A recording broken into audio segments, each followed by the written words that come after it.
ልቤ የሆድ አልፈራውም ዋዋጎ አዲስ ቲያትር በጥንታዊ የሀገር በቀል እውቀትና ባህል አምድ ላይ ተተክሎ የጥበብን ጮራ በዓለም ሲኒማ ይፈነጥቃል። ታመሻል ተብለሻል። ዋዋጎ ደራሲ ታረቀኝ ብርሃኑ፣ መርሄ ተውኔት ጥላሁን ዘውገ፣ ተዋንያን ፍቃዱ ከበደ፣ ተስፋዬ ይማም፣ ሙነሽ ተሰማ። ዋዋጎ በወጣት ተዋንያን ደምቆ ዘወትር ረቡዕ በ12 ሰዓት በዓለም ሲኒማ። ዋዋጎ ፍቅር ተዘርቶ ፍቅር ይወለዳል፣ ፍቅር ያድጋል፣ ፍቅር ተጸንሶ ፍቅር ይጎመራል። በዋዋጎ በዓለም ሲኒማ ብቻ።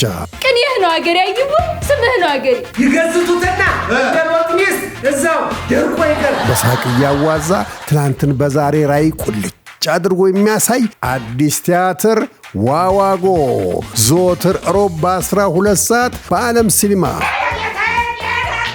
ዋዋጎ በተምሳሌት ፕሮሞሽን